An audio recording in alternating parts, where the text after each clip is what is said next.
a stranger in the black sedan. Won't you hop inside my car? I got pictures, got candy, I'm a lovable man, and I can take you to the nearest star. I'm your vehicle, baby. I'll take you anywhere you wanna go. I'm your vehicle, woman.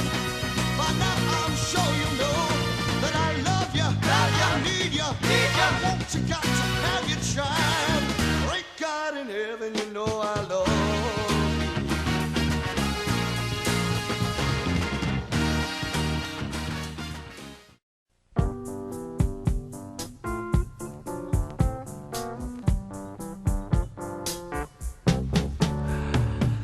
Bumble and the Stingers, Martha Hooper, Rachel Singers, Lonnie Mack, and Twang, and Eddie Hisman, ring, we're going steady, take it easy, take me high, lie, lie, house of fire, no commotion, poker, passion, deep and purpose. Mad Dog, Cobra, Pops, Crazy Horse. They used to have a big goose in the outfield, and they'd bring it down, you know, out there before the game. The fans loved it. And then when Goose would come in, they'd all say, hey, Goose, Goose, you know.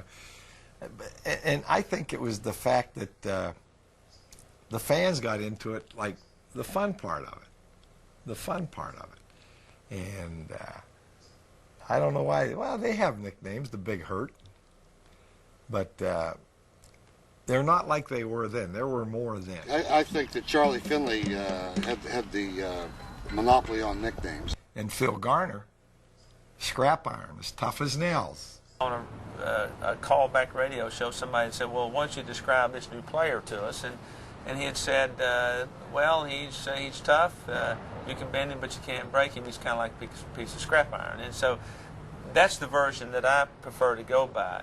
Dave Parker, of course, said that scrap iron came about because my glove looked like it had metal in it sometimes. So I like the first version better. They were pretty nice, unless they added an adjective before. Kids liked it. They never called me Ron or Mr. Say. It was always Penguin.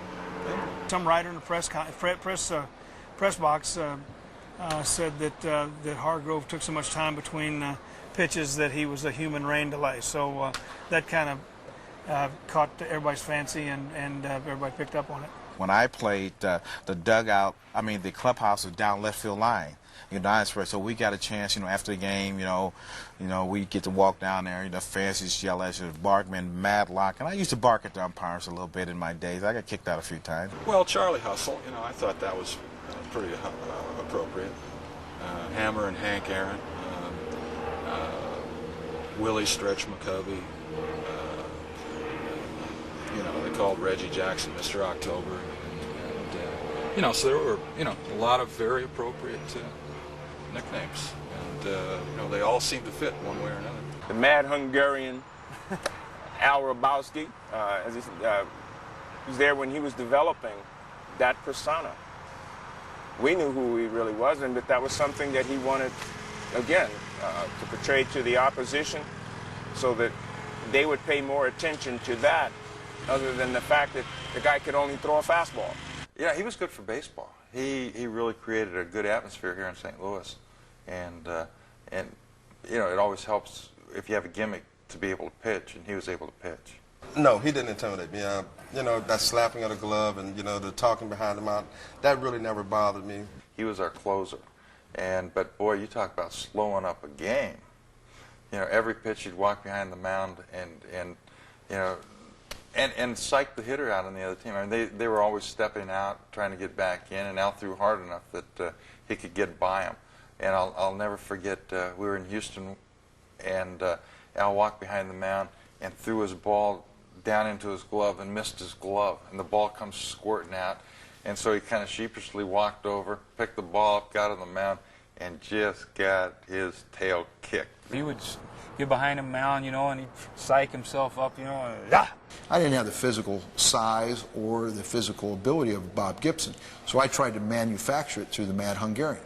So I had to have a ugly Fu Manchu mustache, started growing the long hair, started spreading rumors about my sanity or lack of, and I just tried to create this aura of the Mad Hungarian, who was 6'8", 292 pounds, the most despicable, ugliest human being alive, and he had a good fastball, and he was crazy. And if you came to the bat against him, you better remember you got a wife and 2 kids at home.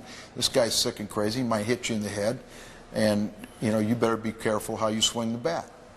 Go get 2 hits tomorrow off the starter, but don't mess with the Mad Hungarian. And then no rules pertain to him. So I started walking off the back of the mound at the same time. It was a little variation of something I did in the minor leagues as a starting pitcher. But as I started getting into that role and that person, you know, the alter ego, the Mad Hungarian on the field, you know, my concentration accelerated, my velocity got so much better, and, you know, I won some ball games. His image, and he admits it, his image was kind of a shtick, you know, it's kind of a thing he developed that helped him psych out the hitters. But I think he's terrific. Gorman Thomas played like he looked. And he was a guy that I consider not very stylish. Oh, Brewer slob, and I think that's the whole thing. I think they were proud about it too. You know, I mean, there were some ugly people on that team, but boy, they could hit. I don't think he was a fashion plate. He was some kind of hitter. He was what I'd call a sort of a gas house gang player from the old Cardinal days that was going to go up there to plate, and he was, as Frank Howard would say, he was going to give it hit and let it buck. That he may strike out 3 times, but he may go yard on you to win the game.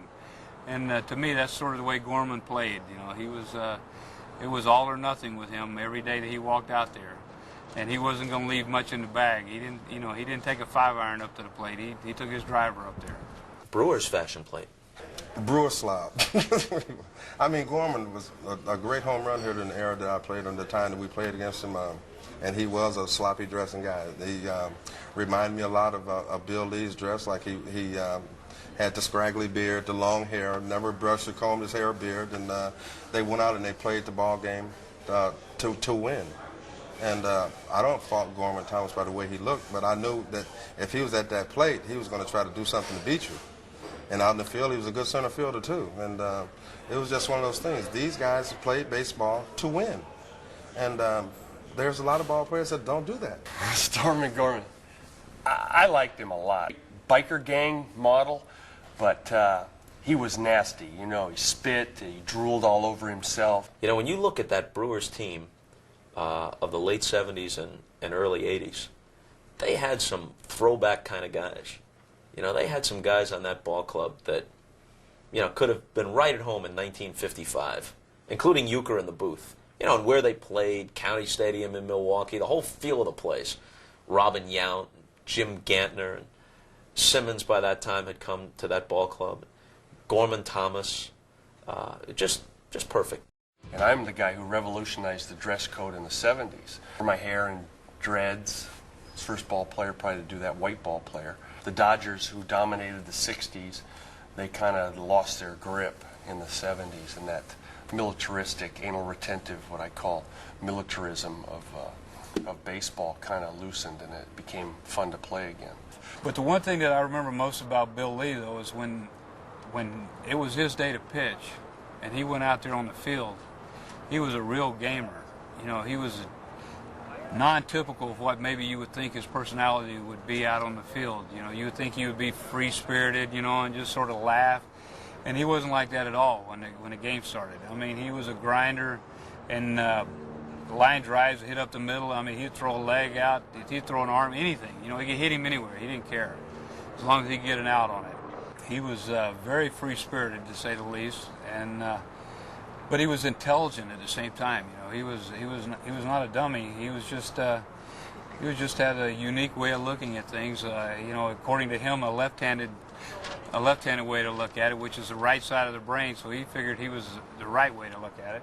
He could pick guys off second better than anybody I ever played with, and I think he allowed them to get to second sometimes just so we could work a pick off. I love Bill Lee because he broke the mold, even of goofies. I mean, he was goofy in his own way, and I don't think was finally goofy at all. I think he was pretty sane.